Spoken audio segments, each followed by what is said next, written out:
My name's Connor Wagner. I'm a political science student here at Monmouth University, and it's my pleasure to introduce our panelists tonight. First on my list, I have Megan Phifer-Rixey. She's an assistant professor in the Department of Biology, working in systems ranging from the marine intertidal to the Sonoran Desert. Her research seeks to answer the question, how do organisms adapt to their environment? Up next, we have Chris Hirschler. He's a chair of the associate professor of the Department of Health and Physical Education and is the author of What Pushed Me Over the Edge Was a Deer Hunter, Being Vegan in North America. Next on my list, I have Anastasia Wheeler.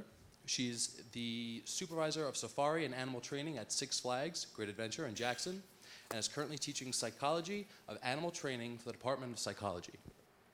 Next on my list, I have Lindsay Merkham, who is an applied animal behavioralist, animal welfare scientist, and doctoral level board certified behavior analyst and the principal investigator for the Human Animal Wellness Collaboratory. She is also the program coordinator for Six Flags Field Experience affiliation with the Department of Psychology, which provides students with a mixture of classroom, on-site, and scholarship-based learning experiences. Last but not least, I have Randall Abate, who is an inaugural Rechnitz Family Urban Coast Institute Endowed Chair in Marine and Environmental Law and Policy. He's also a professor in the Department of Political Science and Sociology. He has published 5 books, including What Can Animal Law Learn from Environmental Law? The moderator for tonight's panel is Patrick Murray, founding director of the Monmouth University Polling Institute, which has established itself as one of the nation's leading independent survey research centers. The Institute has earned an A+ rating by the 538.com, one of only 6 polling organizations out of nearly 400 nationally to receive this top grade. Thank you very much, and I'll turn it over to Patrick. All right. Thank you, Connor. So just an introduction. This is one of many series of events that the Polling Institute hosts. Usually we're talking about politics and elections and those types of things. But we always try to look for opportunities to talk about other issues that are in the public interest. And in doing so, one of the issues that seem to make a lot of sense right now are around animal welfare. There have been a number of interesting developments in that area, laws that have been passed here in New Jersey and nationally, things that folks have looked at around that. But one of the things that we realize is that the university here does quite a bit related to animal welfare from all different perspectives. And a lot of folks don't realize what universities are involved with in the range of animal research. So we're going to start off simply by having folks here introduce what they do and to kind of open up to give you a general sense of the wide range of things where a university can be involved in issues related to animals and working with animals. And so I'm going to go down. I'm going to ask each person here if they would talk a little bit, maybe 5 to 7 minutes just as an introduction about what they do at the university and how they see animal research in their work. So why don't we start off with, and we're going to have an opportunity for audience Q&A at the end of this too. So there'll be that opportunity as well after we go around, have a little bit of a discussion. So why don't we start off with Megan? You take probably what most people think of as more traditional ideas. So tell us a little bit about what you do. Yeah, I'm an evolutionary biologist. I study genetics, and so I'm really interested in how animals adapt to their environments. And so that means that the work I do can be anything from working with snails to figure out how color influences how they respond to temperature, right, to working with rock pocket mice in the desert to understand how they have evolved to live on lava flows and dark coats. Okay, so it's a wide variety. It's probably more what, like you said, what you think of in terms of traditional animal research. Some of it is, things in wild populations, and then we also are interested in questions about the genes that underlie some of the changes that these animals experience. So we're interested in how we can conserve, right? So we're learning about how animals respond to environmental change, how that works so that we can understand how they might respond to climate change. And we're also interested in questions like metabolic questions, things that have potential implications for humans. So I'm actually very interested in metabolism and how mammals have different body size and how their diet affects that. And that obviously has some implications for us, right? We're really interested in understanding how our diet affects health risks like metabolism, right? Metabolic diseases and diabetes and things like that. And so a lot of my research also goes into that area. So trying to understand what we can learn from animals that helps us understand our own biology and better our own lives and our own health. Okay. Thank you, Megan.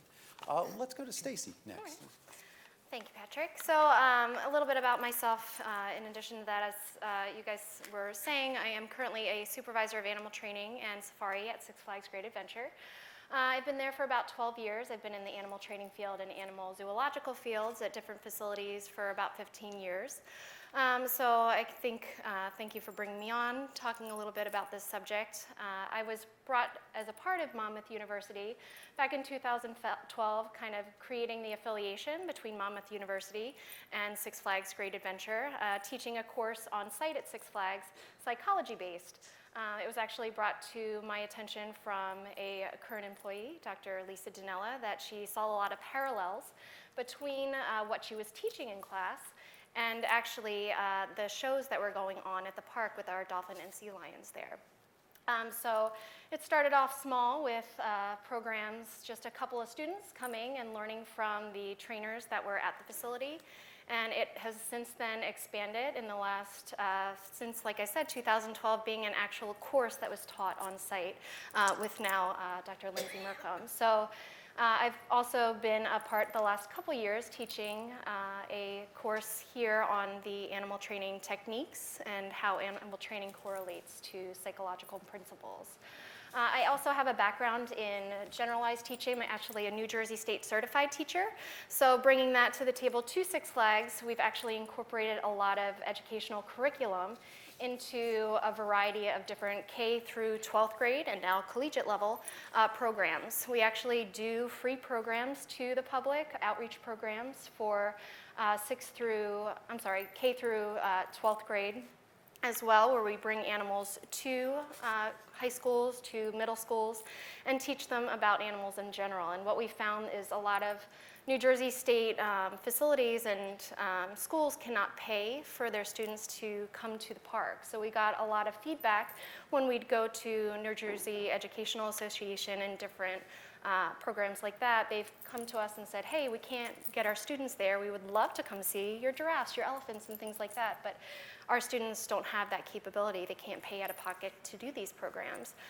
So in talking on site with Six Flags, we came up with a free program to actually bring, obviously we can't bring the giraffes and the elephants and things like that, but our small animal collection, still exotic animals, things that they can interact with and touch, like our reptiles, as well as sloths that they might not get to see ever in their entire lives. So the feedback and positive feedback that we've gotten from these programs, as well as students that do come to the park in all varieties, has been very positive, and that's something I'd love to hear about and expand upon today.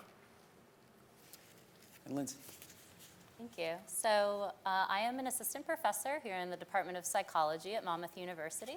And as was mentioned in the introduction, one of the main things I do here at Monmouth is I run the Human Animal Wellness Collaboratory, or which we call HAWK appropriately for Monmouth.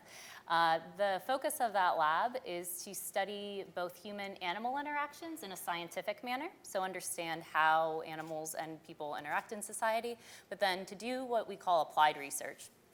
So to use that knowledge or to use that information we're gaining from our studies and from our research to promote the well-being of both people and animals in society. You might not have heard the term collaboratory ever. That might be a new word for you. So in contrast to maybe what you think of as traditional animal research, we call ourselves a collaboratory because so much of the research that we do depends on the cooperation and the collaboration of outside animal facilities. So we work with shelters in Manhattan and Brooklyn and Philadelphia. We work with Six Flags and other wildlife sanctuaries organizations. And then we do also do some traditional lab animal research, mainly with goldfish, looking at how goldfish can be good models of psychological principles and We have some classes here as well, our Psychology of Learning class, which I teach. Our students actually see the principles of learning in action and hands-on working with goldfish. And yes, they actually do train goldfish in some procedures. We're doing some research to look at whether or not, for example, goldfish that have been trained or have been exposed to those various types of experiences, whether those are enriching experiences for them, whether that promotes their welfare more than, say, a goldfish that might be raised as status quo, just kept in your tank, typical tank, and are treated like a normal pet goldfish. So a lot of the research we do is meant to provide a service to a lot of these other sort of facilities. Another research project that we've done has been a multi-state shelter project looking at whether or not the use of play groups in shelters, so just the idea of taking dogs out of their kennels and allowing them to play with each other, whether that has any positive benefits for their physiological or their psychological welfare.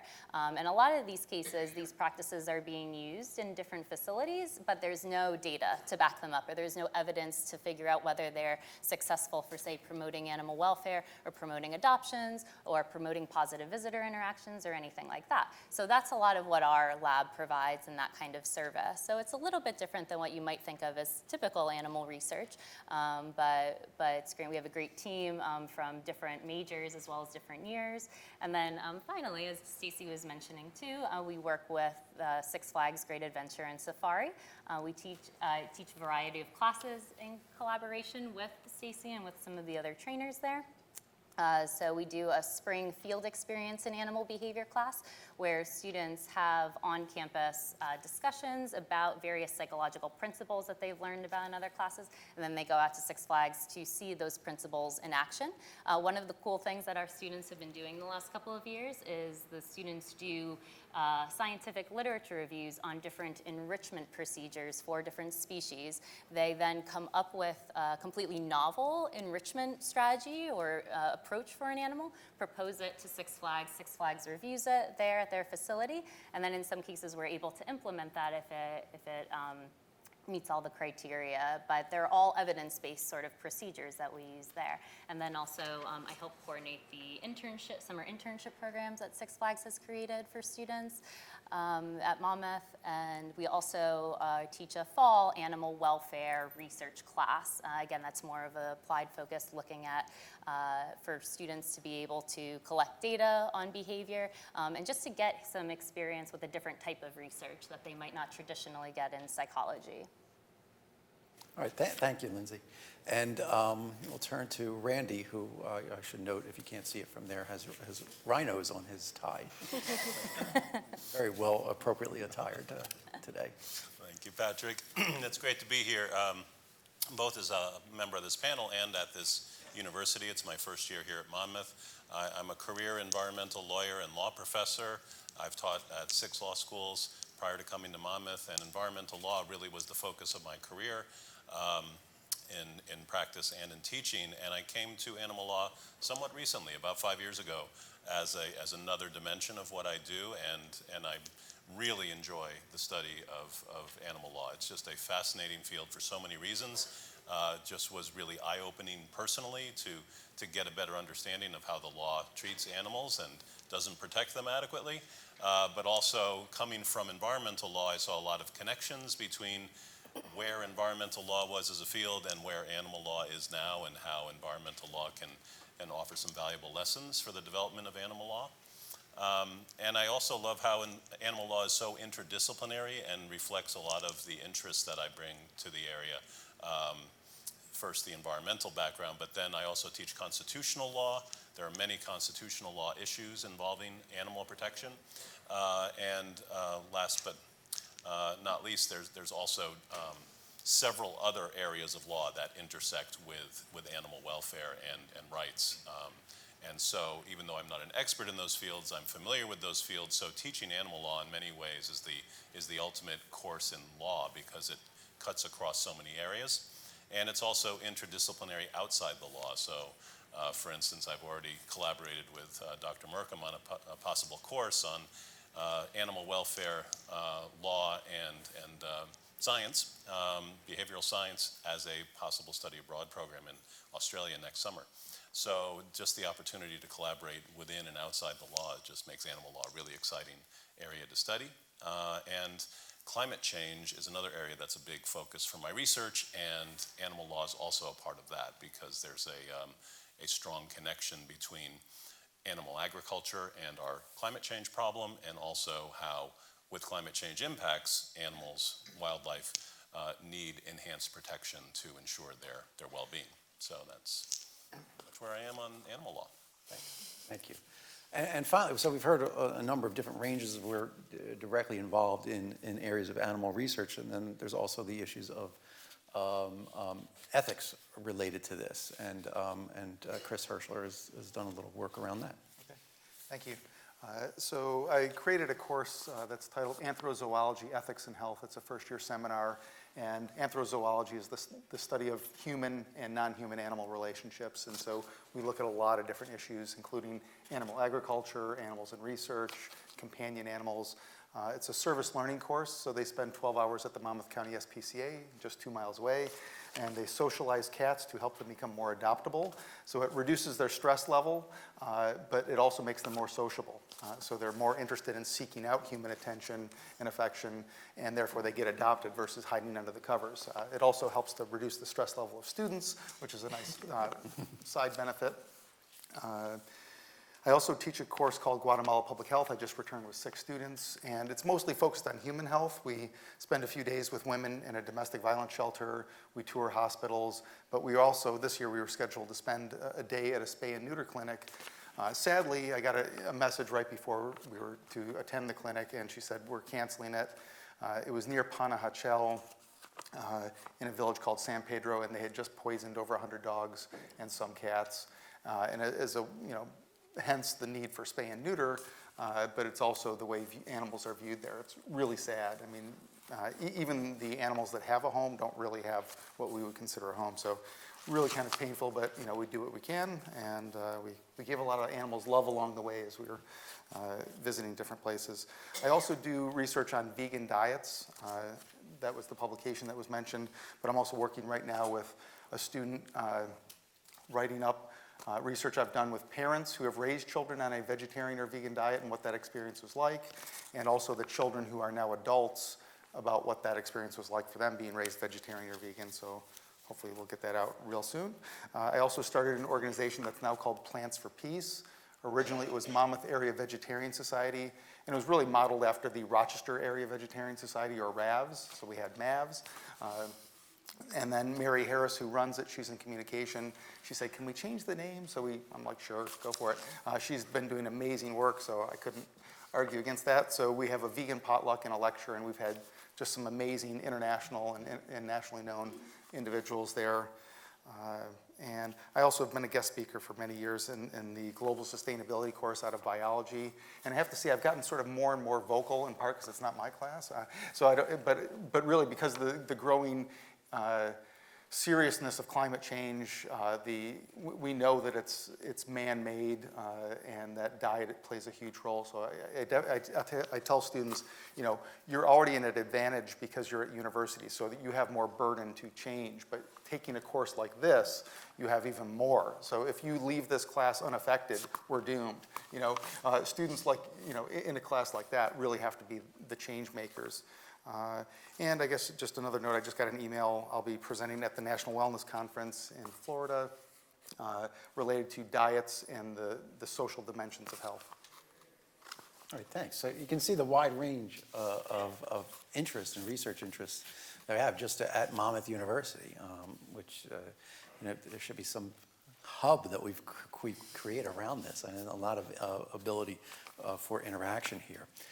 So I'm going to throw out a few questions here as we proceed, and just folks, jump in, something else, we'll react to. That's fine. We want to start a conversation. But let me start out with, one of the questions that comes up is what kinds of rules and regulations, ethical restrictions apply to the kind of research that you do? So if anybody wants to start us off with that.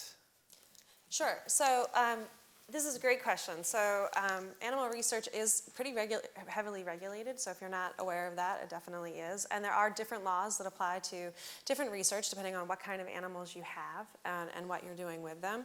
A typical academic laboratory is going to be fall into the purview of the Public Health Service regulations and policies. That means that we have an IACUC, we have an Institutional Animal Care and Use Committee. We have a veterinarian, we have a member of the community not affiliated with Monmouth, so usually someone who maybe is like a political figure or maybe public safety, just a concerned citizen. We have other scientists on that committee, and we have people who are not scientists, but maybe are ethicists or have some other interest in it, who review every project that's done with animals on campus. They check everything about it before anyone is authorized to do it. Everyone who's on campus who works with animals receives training about the laws and regulations, and has the support of the veterinary staff and IACUC. We're inspected twice a year. We are also informally inspected more often than that. So we get a lot of oversight and a lot of help, actually. So I'm very comfortable. I'm very happy with, we all benefit from animal research in terms of our health and well-being, but we also all benefit from a well-regulated animal research, which I think we have. How about in your fields here with working with wild animals? Yeah, so also in addition to if you're not working with animals like directly in a lab, even if you're working with animals and an outside facility, you're still doing research, even if it's just observational research where you're just proposing to go out and watch the animals and record what they do, that still needs to be approved by the same governing bodies, by an IACUC protocol, and really you are not permitted to do research without an existing IACUC protocol, something that's been reviewed, and there are different levels as well too. So certainly when we are working with an outside facility, we might be limited in what sort of constraints that we have on the animals and things like that. But it's always, most of the time when we're working in these outside facilities, like at Six Flags, usually they're far superior to kind of the USDA regulations or those kind of sort of minimum requirements that you need to maintain animals like in a research lab. So for example, not just all of the ones that Megan mentioned as well, like OLAW, but when working with zoos, for example, zoological associations and aquariums, there are accredited bodies too, or accreditation bodies that a lot of those facilities maintain. So AZA being one, ZAA being another.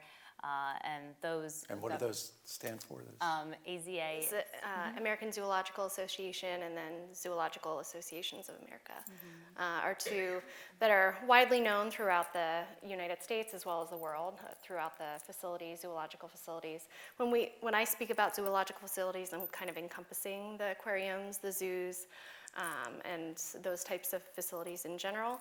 And most of them work throughout the world together to work with different research topics, and they'll actually support each other, whether it's genetic diversity, or species survival plans, SSPs as they're called, as well as genetic diversity across the globe with different animal species that might be not doing so well in their natural habitats. And Chris, what about in the area of animal agriculture, raising animals for food and or as work animals? Right. So I have done, my focus is on diet and basically a lot of the behavioral social aspects of that.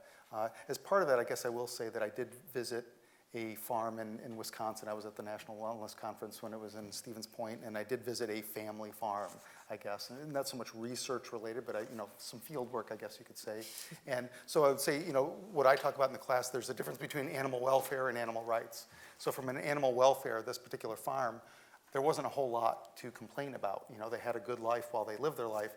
But from an animal rights perspective, and we look at both, an animal rights perspective would say don't use the animals, because at some point they are going to have a premature death, usually by age 1 for the cows and different ages for other animals. But so I guess that's some of the ethical issues. We look at welfare versus rights. Well, that's a good question for you. I mean, that seems like there's a wide range of regulations, both at the legal statutes as well as just the ethical, going from animal research for medical purposes, for cosmetic purposes, research with wild animals in displays, and then also working in agriculture. Can you tell us a little bit about what that variety is? Certainly, and in contrast to what you've heard, point I want to stress is that animal protection is quite limited in the U.S. and in many countries. So the starting premise is that animals are basically treated as property with no more rights than the table right here. So the effort in the animal welfare and animal rights movement is about getting better legal protections, more protections and more effective protections. I should also note that many fields of our lifestyles are heavily regulated by federal law. Animal law only has 3 federal laws governing the protection of animals, and they're quite limited. And I won't go into the details there, but one of them is the Animal Welfare Act, which does have a fair amount of protection of animals in research. However, it exempts many other classes of animals that do not receive any protection under a statute that you would think would apply to all animals, and it doesn't. So agricultural animals are not protected under the Animal Welfare Act. And then also, and one thing to pick up on Dr. Hirschler's point is that animal law is in some ways hurting itself because there is this sharp divide within the field.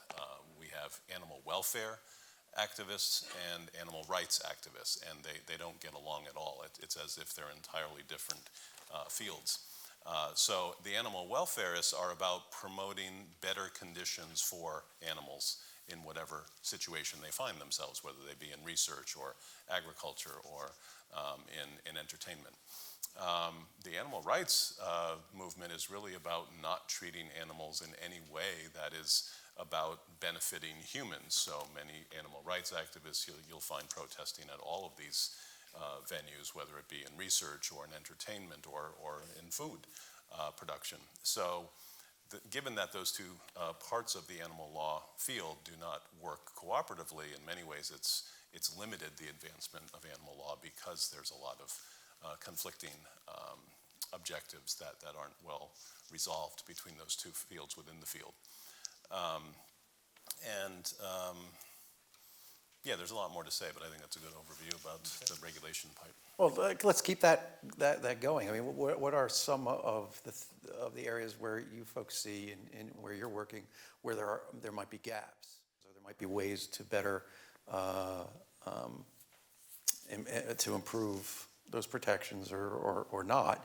And are there differences in terms of whether it's medical research or whether it's for conservation purposes and understanding animals in the wild? Is it for socialization, or is it in the area of agriculture? I mean, we have so many, different numbers of animals involved in all these different types of areas.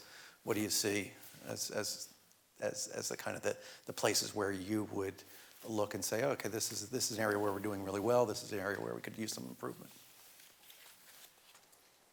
I mean, I can speak to your poll a little bit that you put out in terms of the feedback that you received across the nation and where people see zoological things, circuses, what different aspects people see as favorable versus unfavorable. Do they see them as an educational purpose? Do they see it as a purpose of conservation? And I think to the point with which most facilities that fall under that umbrella are looking more towards the conservation aspect and the educational aspect to help get that message across of, unfortunately, right now we're looking at going through our sixth mass extinction over the past just 10 years. I think in 2008 there were 80,000 lions in Africa, and now we're talking about less than 20,000 lions in Africa. So I think speaking towards the zoological field, a lot of us who have a career in this are looking more towards how can we help what's happening in this natural habitat. And I think a lot of us go to the point where it's kind of irresponsible of us to think that without having these type of animals under zoological facilities and creating that, making sure we have a healthy genetic diversity, unfortunately, we might in our lifetimes not have these animals in the wild anymore. So what can we do to help this, unfortunately, happening? And that, brings up those ethical points. Is that something that, everyone agrees with? Not exactly from your polling situation. So kind of where those boundaries are, or what we're trying to come to terms with as a zoological facility. Just to give it some context, I looked up information that about 26 million animals are used for research in the U.S. each year.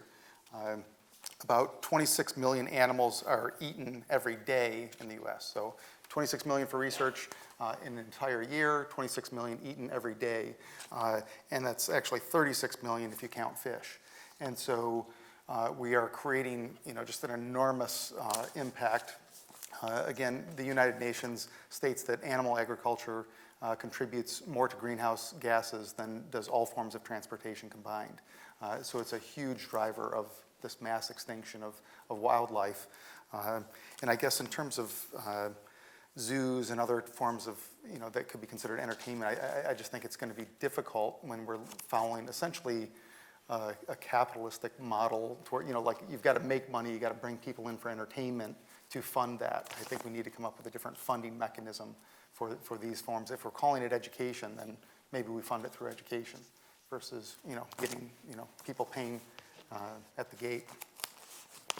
It is interesting to what both of you spoke about, and to look at this like statistically, to look at how many animals, like you said, are eaten in comparison to how many animals are utilized in research, or maybe how many animals are housed in other facilities. And as a psychologist, I always think about kind of what we call availability heuristic. And so the idea that, sometimes we overemphasize, or when we make decisions about a certain issue, or we form opinions about a certain issue, I think we think about what is the most immediate example available to us, and we don't always think about kind of statistically where are the biggest sort of animal welfare issues. To go back to your point, like where do we think the gaps are?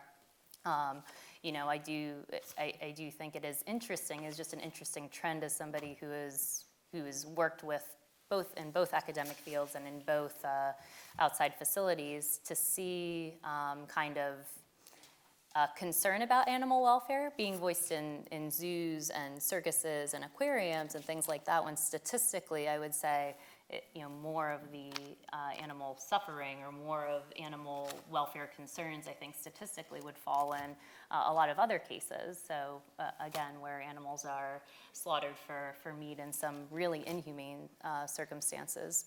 Or again, as somebody who works in animal shelters, we know that there are a lot of facilities who have to euthanize due to space.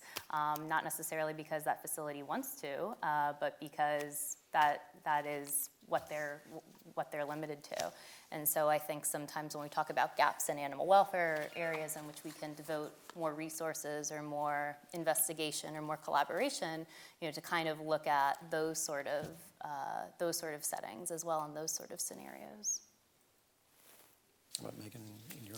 Yeah, I agree with Lindsay. I think that there is a tendency to focus on what we think of in terms of animal welfare issues. We think about, animals in research in zoos and aquariums and circuses, and we, don't think much about what's on our plate, right? And so humans have a really complex relationship with animals. We have pets, we have food, we have, transportation, right? And in terms of the law, I would say that agriculture is the biggest gap right now in terms of ensuring animal welfare. I feel like there are laws that cover research pretty well at this point. There are laws that applies to these facilities like zoos, but we have a big gap in terms of agriculture. And from the survey, in terms of the public perception, the public does not support circuses from your results. And I think it's because they're viewed purely as entertainment.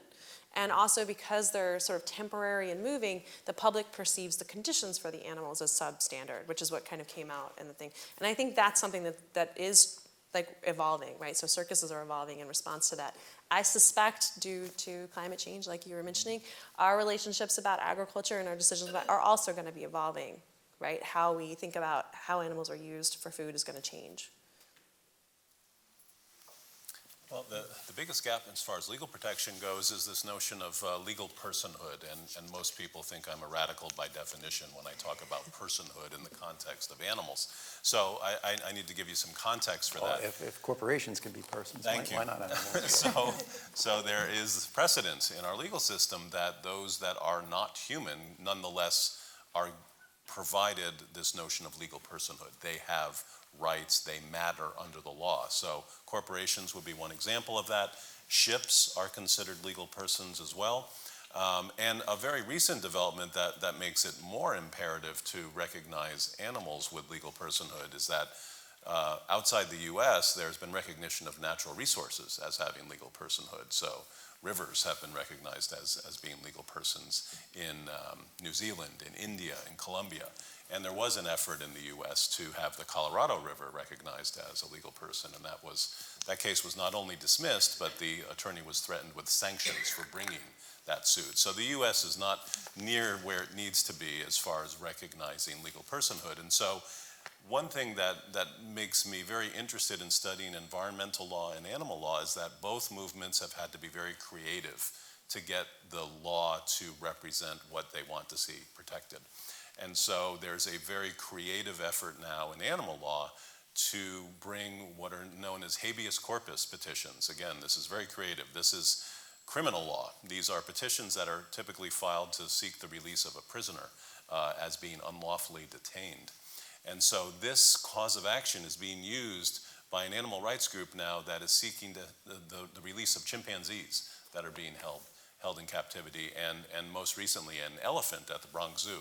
A petition was brought seeking the release of the elephant and the release of these chimpanzees. And the theory is not that they should be set free and be able to vote and marry and hold down jobs, but the idea is that when we say personhood for animals, there are two basic ideas at issue, and that is freedom from confinement and freedom from torture.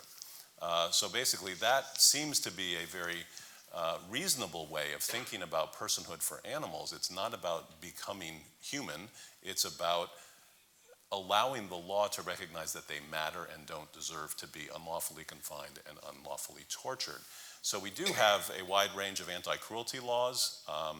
All 50 states now have anti-cruelty laws, but that's not nearly enough when we're talking about confinement of chimpanzees or elephants. And these are very high-level creatures with a high level of intelligence, communication ability, emotional lives, and ultimately the petition against the Bronx Zoo for the release of that elephant is seeking, as in all these petitions, to simply release that member of the species to a sanctuary, not to the wild, because when you've been raised and held in captivity, you're not going to survive in the wild. That option isn't available. But it's seeking release into a sanctuary where they can live more consistently with their instincts and have a more normal life by their terms. And so these cases are showing progress. They've been successful in a couple of other countries already, and that's one way in which the law can really respond to this major limitation in how the law should be able to protect animals. And that also pertains to the idea of who speaks for them. It's us. And there's all kinds of precedent for that as well. So when we talk about humans who aren't able to speak for themselves, the categories that come to mind are children in custody proceedings. There's someone known as a guardian ad litem who is appointed to represent the best interests of the child, who is not able to represent their own interests as a minor. And people in a coma, severely mentally disabled individuals, all of them also would have guardians to represent their legal interests in court. The same would be true for animals. Just because they can't talk doesn't mean they don't deserve the protections that all these other categories of life enjoy under our legal system. And I think, mentioned to me before, one of the ways where we see this change in legally, and this change in attitude is in divorce cases where animals are more and more being seen as an issue of custody rather than an issue of property. where the decision has to be made along custody lines rather than just a division of property and assigning a value to them, right? So there are some movements there. In fact, some of those movements seem to be, we talk about federal law, but at the state level. And so I might ask you some state things, but one thing I want to mention, you've mentioned the poll.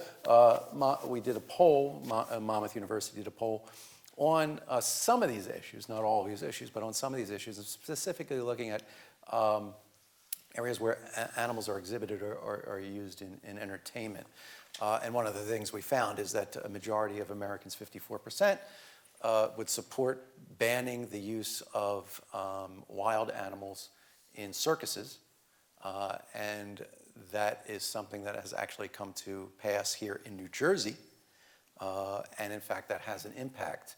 In fact, I just noticed that there's a traveling circus in New Jersey today, up in Edison, the Garden Brothers Circus. And if you look at their advertisement shows elephants and camels and a whole bunch of other things, but they are not allowed to bring them into New Jersey with them and display them. It's illegal to do so here in New Jersey.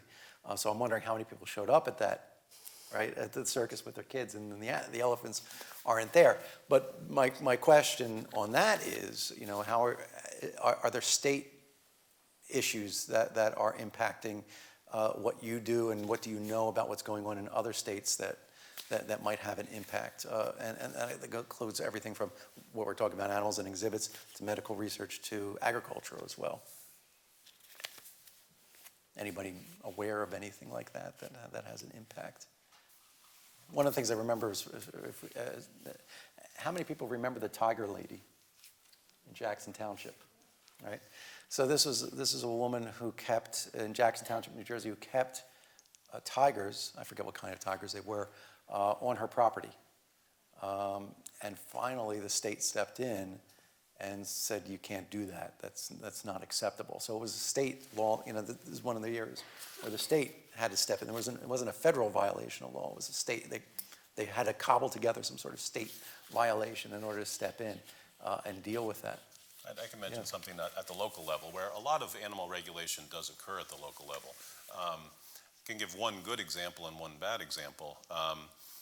The recent dismantling, if you will, of the Ringling Brothers Barnum and Bailey Circus was driven by local initiatives across the nation. So the way elephants were being trained and controlled for these traveling circuses was through a device known as the bullhook, and this is something that is used to get the elephant to comply with requests to make them do their tricks more effectively.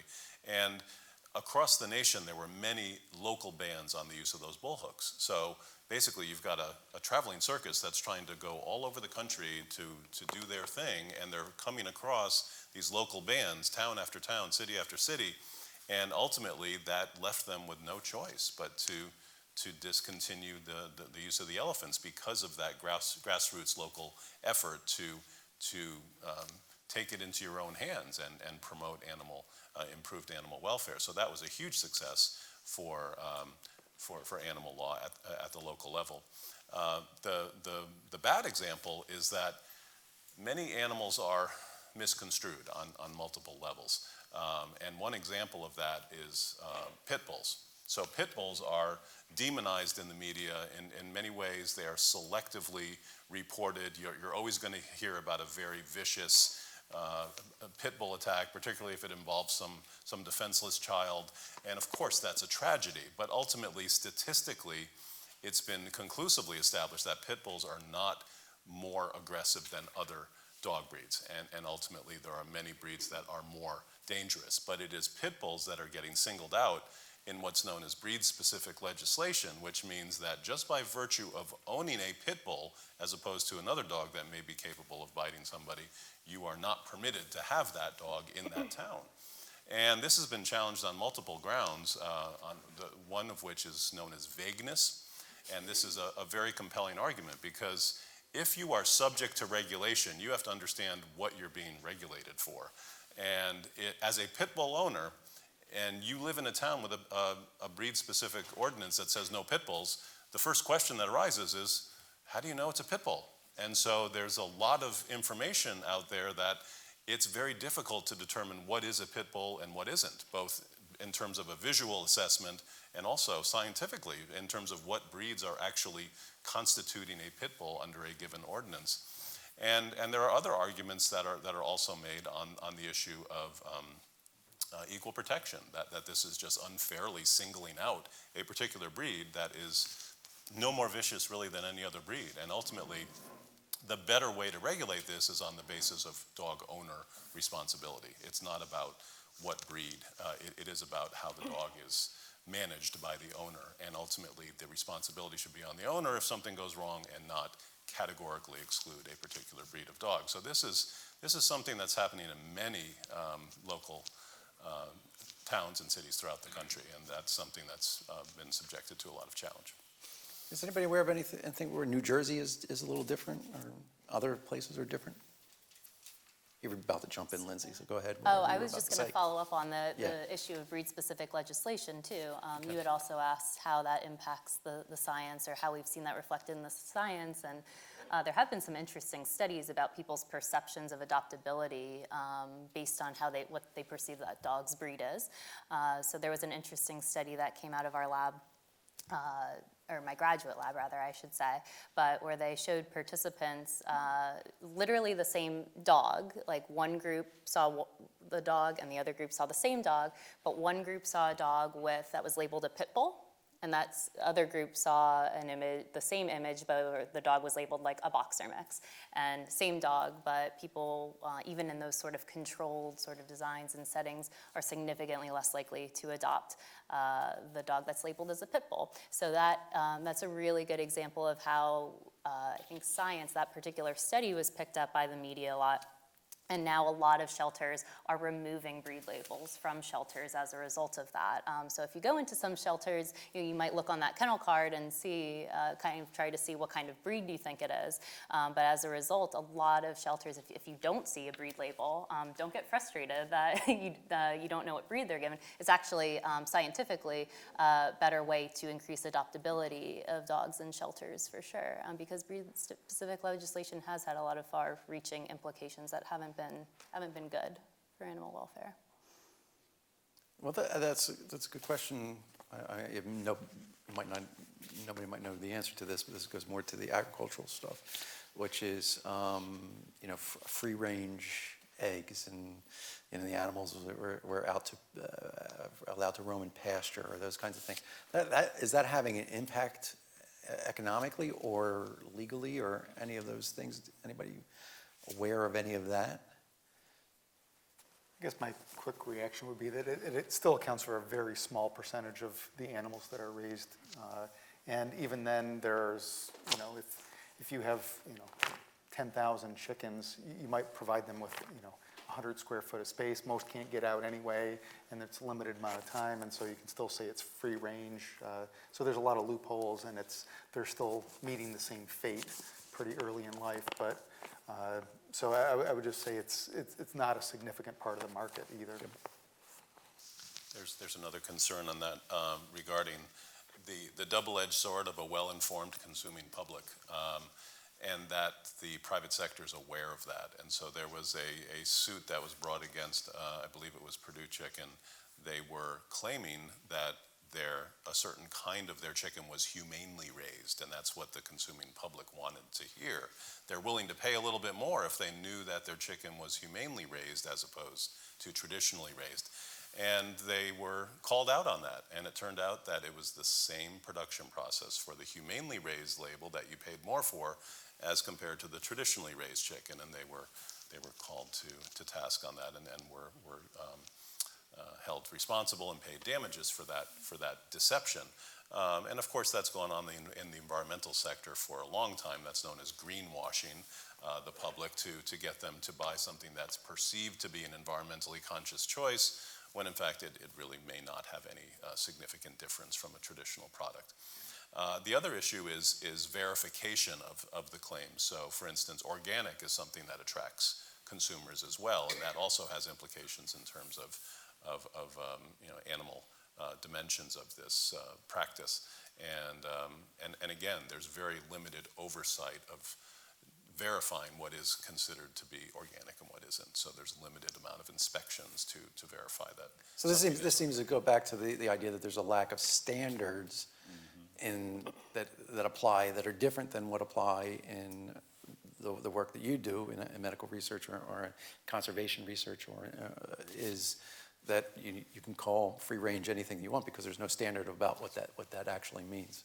And the problem is that the animal agricultural industry works behind closed doors, and that's fundamentally contrary to the way environmental law works. So when you're a regulated entity under the Clean Air Act or the Clean Water Act, you're providing information that is publicly accessible. Everybody knows whether you've violated the terms of your permit or not, and you can be sued on that basis. Whereas the animal agricultural industry, you literally have to pretend to lie your way into a facility to be able to take photos and video footage to show what's going on inside an animal agricultural facility, because they do their best to exclude the public, and that has created a much more difficult challenge for animal law to protect the way they would like to, because they just don't have the information that the public has without even asking under environmental laws.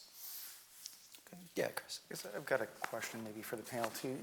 I was thinking about, as we were talking about this, I've interviewed vegans who were slaughterhouse employees, and part of what they talk about is how they really had to psychically numb themselves. So they couldn't really think about what they were doing when they were doing it.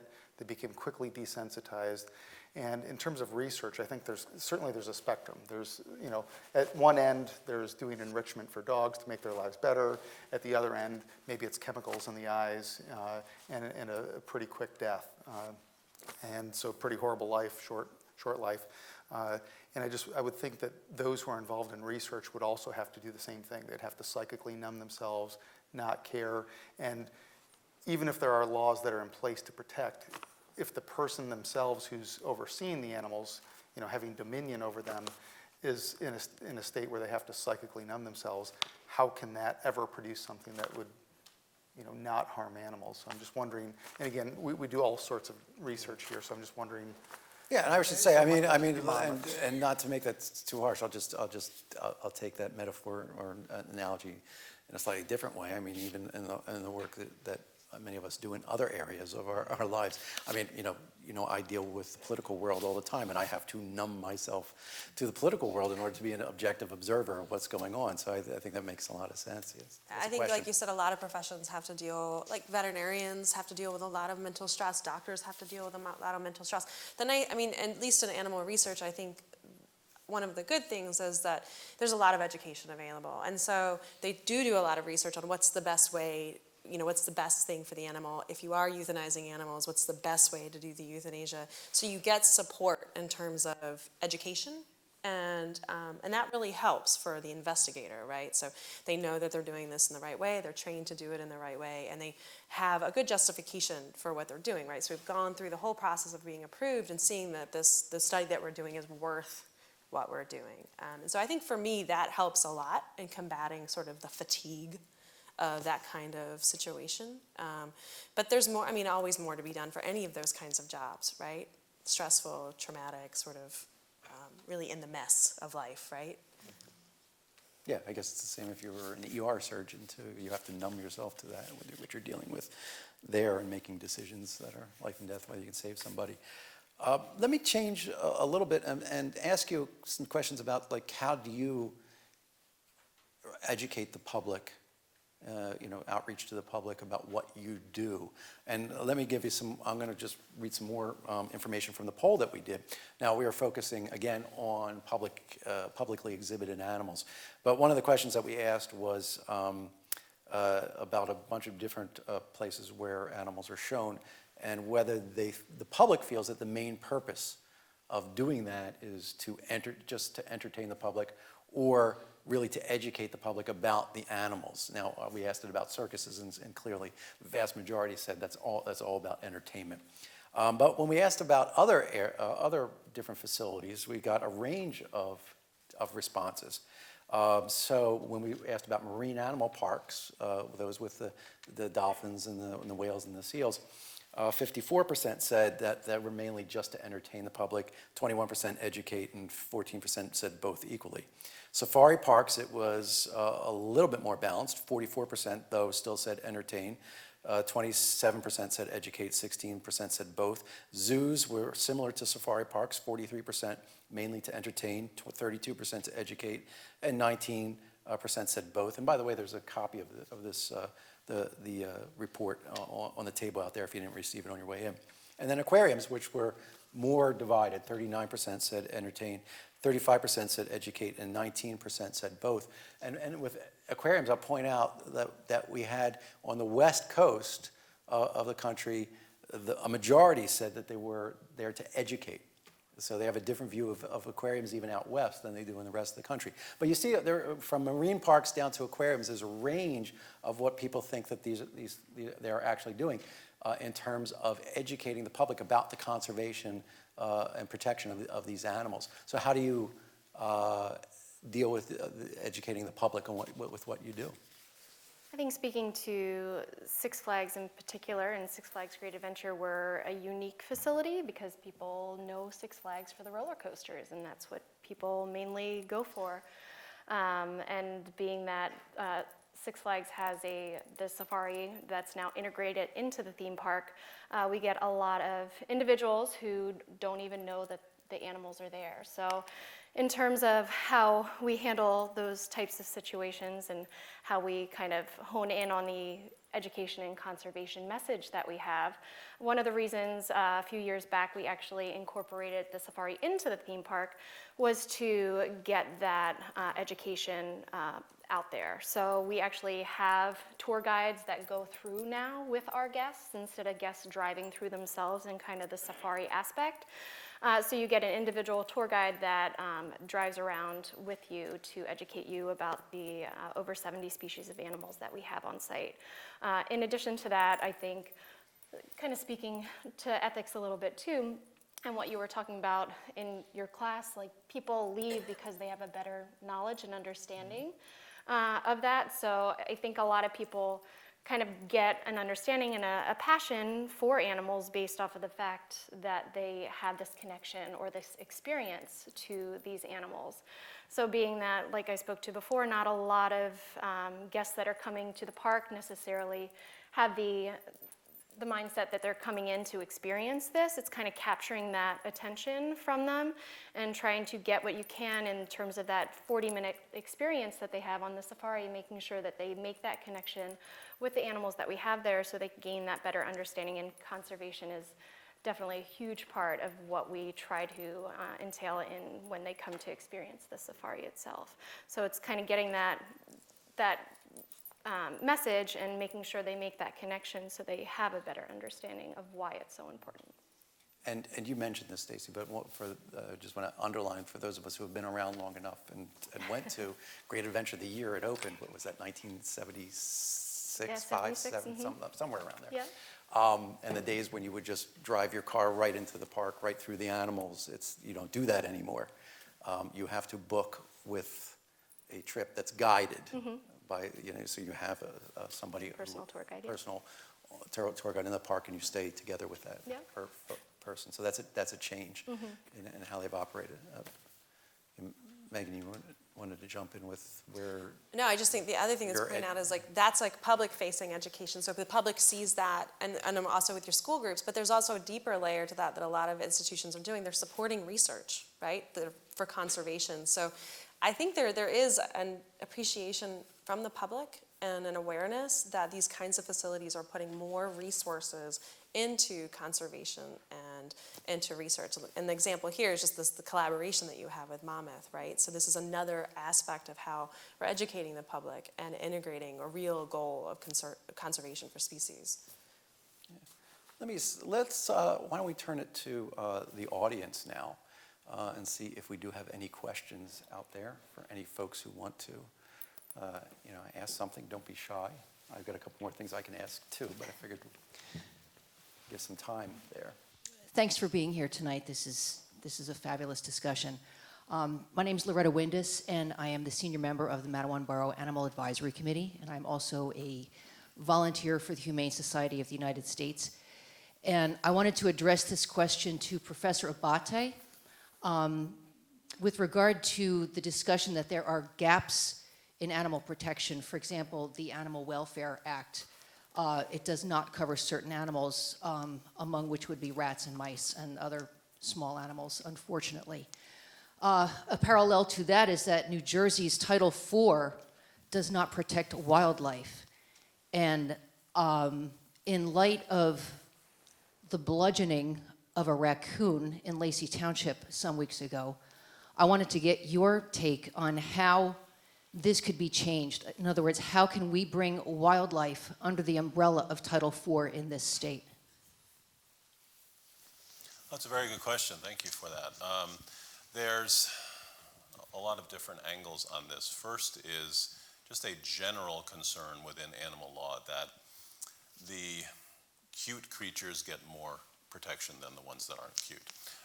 So in the US and in Australia, as examples of this, the ones that have high public favor get better protection under the law than those that have low public favor. So among Americans, we think kangaroos are really interesting and worthy of protection. In Australia, they're treated as pests like mosquitoes. So there's literally a government-funded extermination program of kangaroos in Australia. And so we have a similar approach to certain kinds of wildlife in the US based on lack of popularity or perceived economic threats if they are nuisance species that cause potential harm to property or safety or other ways just interfere with our karma. They're less likely to get legal protection. So the animals in the wild that do get a decent level of protection are those that are endangered or threatened, and that's at the federal level and at the state level.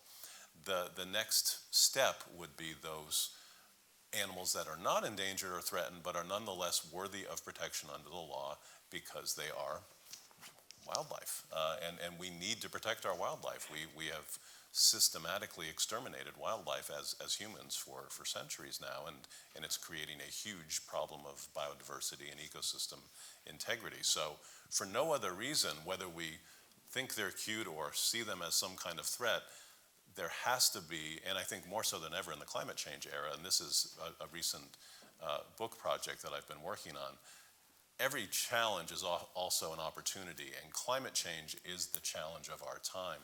And in many ways, climate change is forcing this issue that all species need to be protected more adequately because we need the resilience that ecosystem integrity provides when we're trying to adapt to climate change. We can't allow fragmentation of ecosystems by saying those species aren't worthy of our protection, and then we are more and more vulnerable as humans and as animals to climate change impacts when we operate that way under the law. So the climate change era is a tool that way to make that argument for broader protection of all species and not being selective.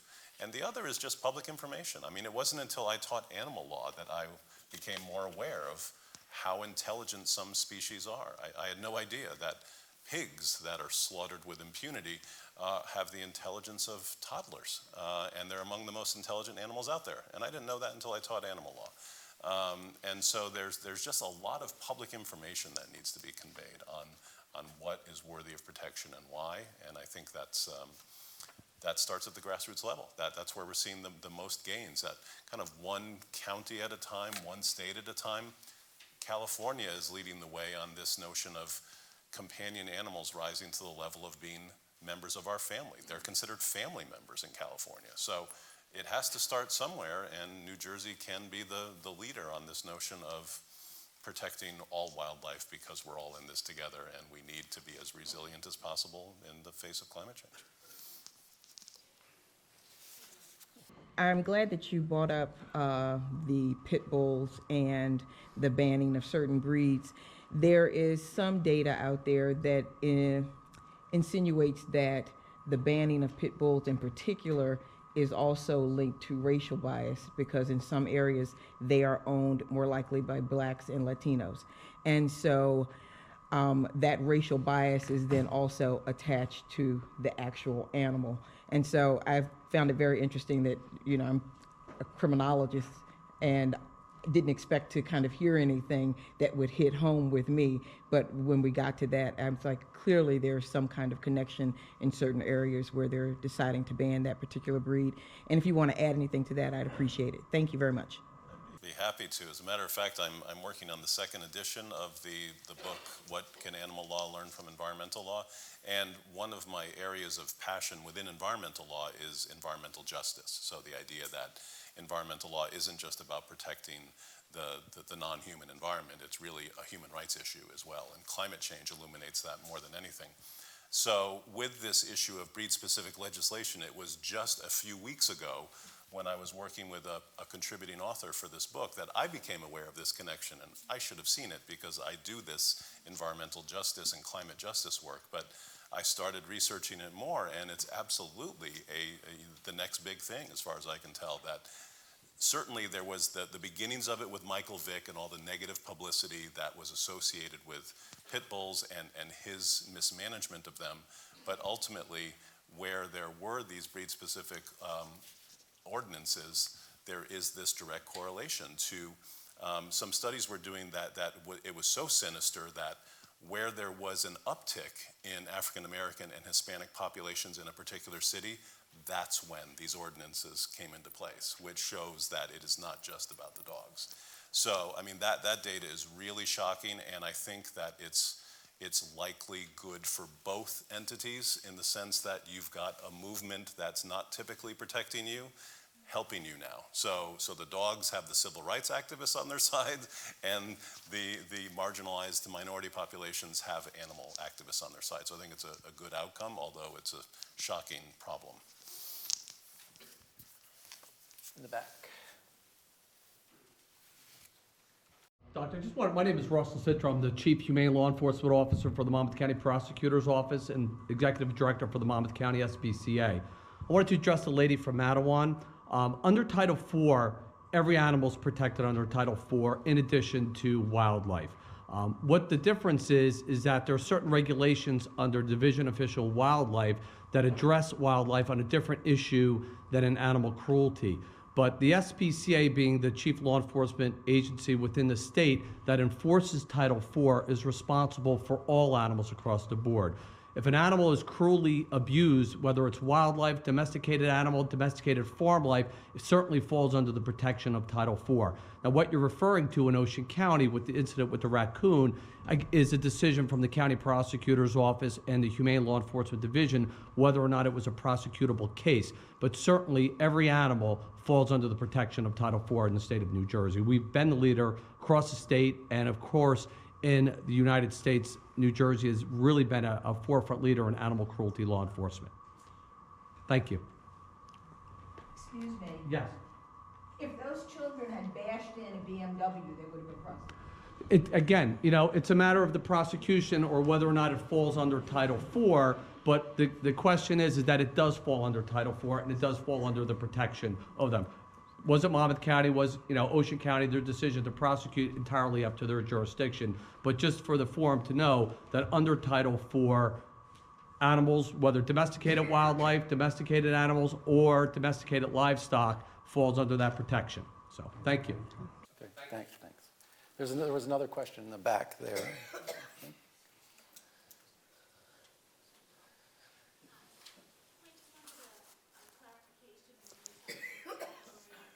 Entertainment.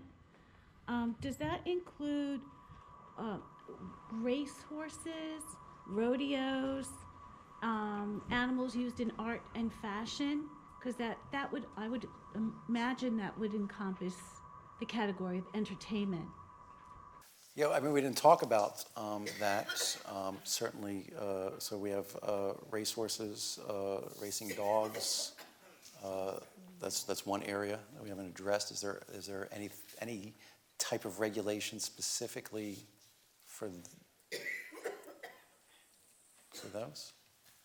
There is, not as much as there should be, not surprisingly, but there are states that have made efforts to regulate both horse racing and dog racing. Most recently in the state where I came from before coming to Monmouth in Florida, they did what is known as decoupling legislation, which enabled the betting on horse racing to go on, but without or dog racing rather, greyhounds, without the dogs participating. So a lot of the argument about keeping greyhound racing was the prospect and the draw of the gambling. It wasn't so much about we need to see dogs run around in circles a lot. So the animal activists were able to get the greyhounds out of that, and the betting on non-live dogs can continue.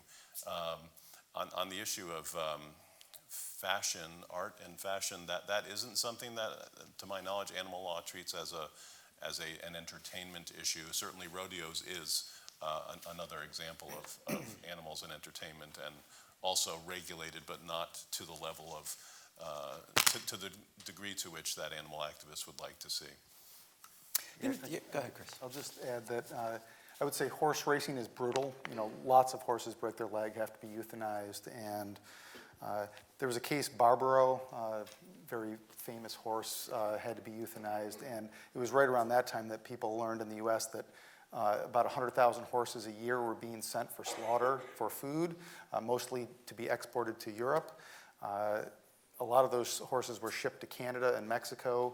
And actually, I think they closed all of the slaughterhouses in the U.S. as a result of that. I think they've crept back now, but really it just made life more difficult because now they had further to travel to be slaughtered. I'll read two sentences from Tom Reagan. He's a recently deceased professor emeritus from UNC, and he says, "The fundamental wrong is the system that allows us to view animals as our resources, here for us, to be eaten or surgically manipulated or exploited for sport or money. Once we accept this view of animals as our resources, the rest is as predictable as it is regrettable."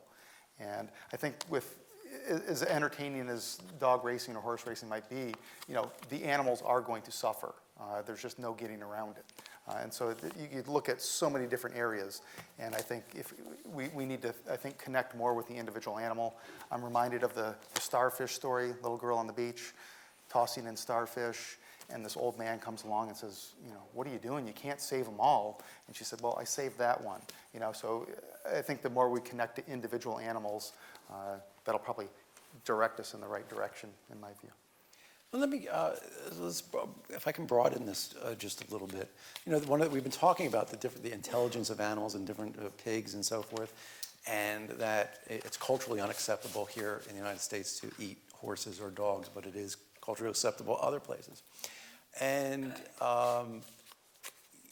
some of the things that you face in terms of different animals getting different reactions. So, for example, banning elephants was, you know, so Ringling Brothers was able to, they were able to stop them from using elephants, but while they were still in business, they continued to use other animals.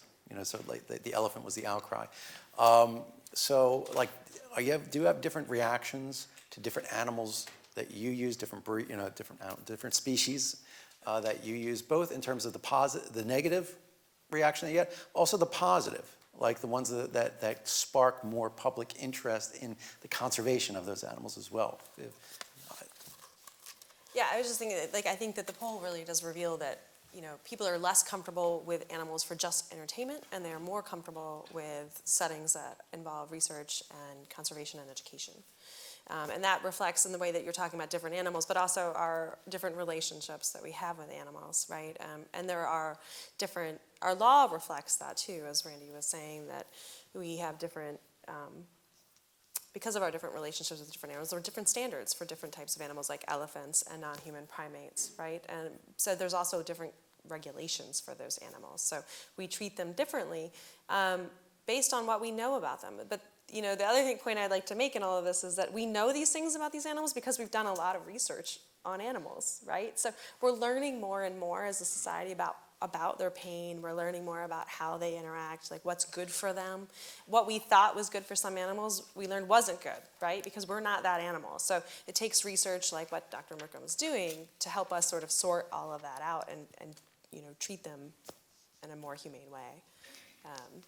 Just to follow up with that, what really struck me in the poll was that Aquariums, it says, are the only types of wild animal facility where there were regional differences in the poll results, as you mentioned, but it was also the one that had the less divide between people perceiving them as educational facilities and people perceiving them as entertainment.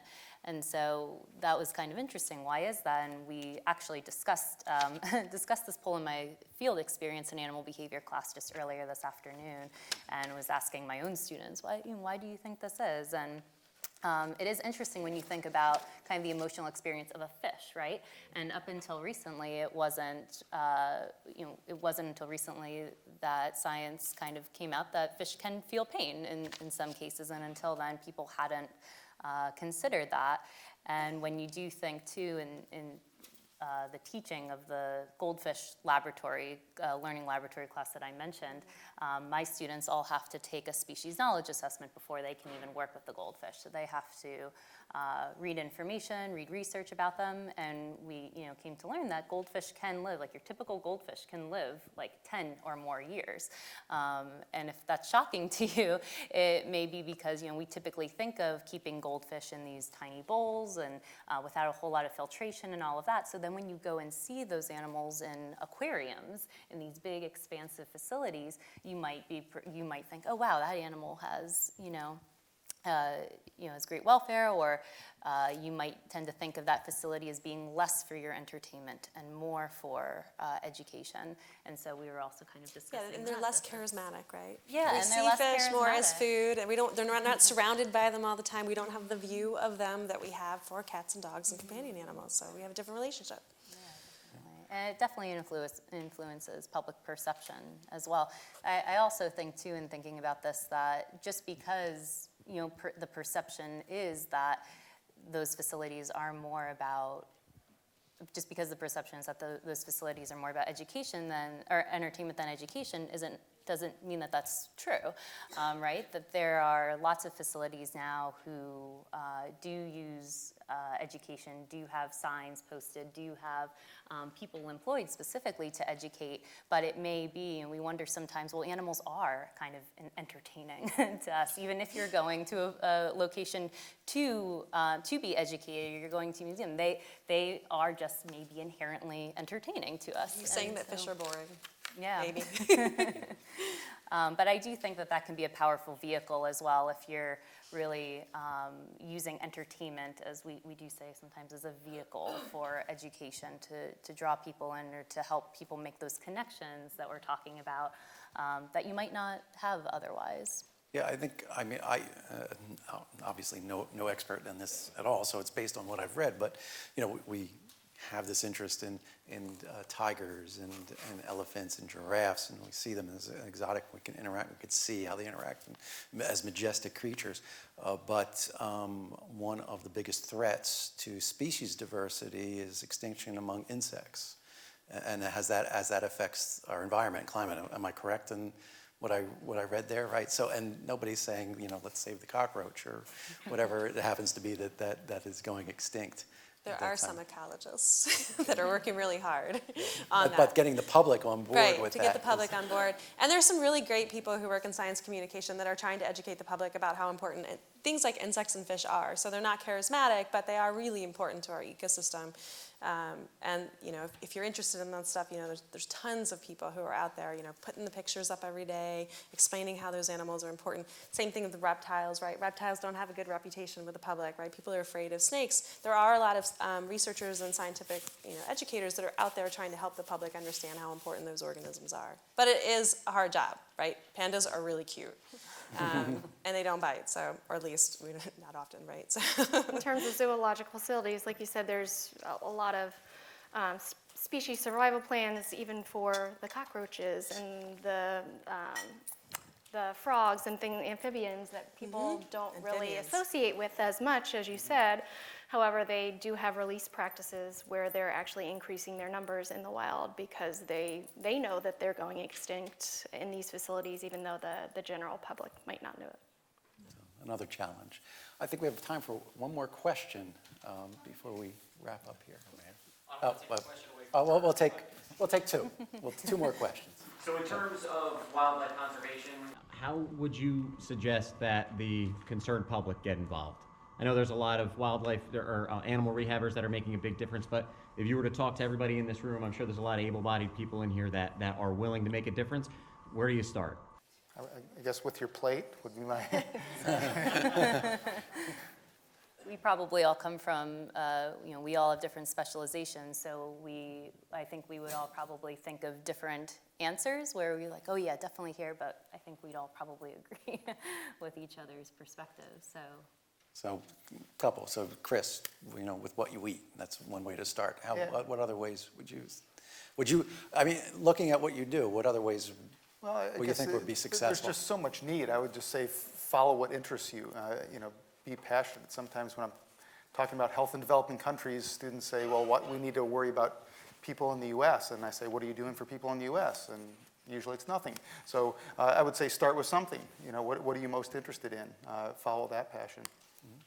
Do your research in terms of what that passion might be. Don't just skim the surface. There's, unfortunately, was discussed a little bit in terms of the animal welfare versus the animal activists, like what route you want to take. And unfortunately, there's a lot of surfaces that people dive into without doing their justifiable background and history. So if you're looking at locally or statewide or federal different facilities where you might want to donate your time or your money to, definitely do your research in terms of what route you might want to take, whether it's the larger species, the smaller species, local animal shelters. Going into this field, we get a lot of people who are like, how do I get started and things like that, and you can do a lot locally. It doesn't have to be, all across the boards all at once. I mean, it seems from public perception that the cuter or more majestic the animal, the more likely you are to do it. So it's a way to try to make some of these less cute animals appear more, more so, right? Or to bring it to people to understand how they interact with everything else. And then I think, as you brought up in terms of what we eat, is that then starting to break down the understanding of, those are the same type of animals that you're saying that you want to preserve. You wouldn't eat a dog, but you would eat a pig. Why? It would be a question, I guess, you could ask. And children have that question for their parents all the time when they're at a certain age of development and they're just told, don't worry about that, this is what's for dinner. And so I think humane education in the elementary schools is very big a way of making an impact. I mean, just as individuals, I agree with Dr. Hirschler. It's not only the best thing you can do for animals, but the best thing you can do for the environment is go vegan. It's something that's within everyone's control. Yeah. All right, our final question over here. Again, thank you everybody for being here. It's been very informational for everyone. I believe it's very educational in all sense. A question for everyone. Do you have individually any experiences, anecdotes that you could share in terms of how your work has changed or affected your personal life? Your work with animals, your research, your findings? Well, that's a terrific question to end on. That's great. Why don't we just go right down the row here? How it's affected my personal life. I think when people think about animal research, they do usually think about labs. But a lot of animal research is out in the field, tagging animals, collecting things. And in terms of a personal impact on my life, it's hard work. So one thing that I would say, this kind of research in terms of impact for me is that I do get to spend a lot of time out and in the field observing nature, which is really wonderful, but it is it's a lot of work. So all of this research really is a huge amount of time that we put into trying to understand these animals and understand their environment. And so that's a big personal impact on our lives, right? Well, when I was about 25 years old, I went vegetarian for health reasons, just to be healthier. I then read a book, Food Revolution by John Robbins, went vegan because of the ethical arguments, environment, et cetera. And then with the research that I've done with vegans and all that, I guess it's just continued to widen my circle of compassion. And so I think that's been the biggest effect on my life, is that, you know, I care for all beings. So when there's fireworks at Pier Village, I'm thinking about the birds that might have been displaced because of that, the feral cats that are disturbed. I think I've just become more sensitive to animals in general, and people for that matter as well. I think for me, I know why I chose to go into the field of study that I'm in. And in terms of who I most seek to find while I'm at work is like the kids and those individuals that are seeking that knowledge, is asking the questions why. I'm excited to answer that. And I think personally from my perspective is my 3-year-old daughter, like she goes and comes to work and is just so excited to see the animals and that capacity and gets that passion too. So that excites me, seeing the generations that are coming forth hopefully will have that conservation and that general education background and knowledge to move forward to hopefully progress as we continue to fight the battle. The reason I got involved in research was not necessarily a noble start. I wanted a wolf-dog hybrid as a pet when I was, how old was I? 20, 21, not knowing anything about that type of animal. Just, again, like thinking of a status symbol, thinking it's cool. I'd always liked wolves. And so my very first research project that I ever did studying animal behavior was as an undergraduate myself, my senior thesis, and I worked out at a wolf dog and wolf sanctuary my senior year. And all I was doing was studying how seasonal variation affected the animal's aggression. But in going there, I learned so much about how a lot of those animals came to be at the sanctuary, how they had been confiscated, how they had been gotten illegally from unethical breeders. And then I had also had to do my own research on the topic and found that there's so much we didn't know about those animals. And so it really changed kind of my whole view, not only in how I own dogs, informed me more about, I know somebody asked before, what can you do more? I always say, like, don't, always consider like your local shelter and adopting or volunteering there. So that really informed my basis for that. And I think too, doing research and trying to train myself to think more objectively about the world around me and about animals in particularly has made me a better dog owner as well. For me, it was also food choices. So I became a vegetarian when I started teaching animal law. 25 years as an environmental law professor didn't occur to me that my food choices might have an impact on the environment and on animals. And within the first year of teaching animal law, it was just so obvious to me. And I'm the only vegetarian in an extended Italian-American family on both sides. I have been excommunicated many times over, and they still don't get it. I mean, every day that I'm among them, you're vegetarian, that means you eat fish, right? No. So it's been a choice that I've never questioned, even though I have fewer people talking to me, and those that do ask me, why do you hate humans? But it's something that is just fundamentally connected to what I do and teach now, and it's something I've embraced. Well, that was great. That was a terrific conversation. So I want to thank all of you for choosing to take part in this and telling about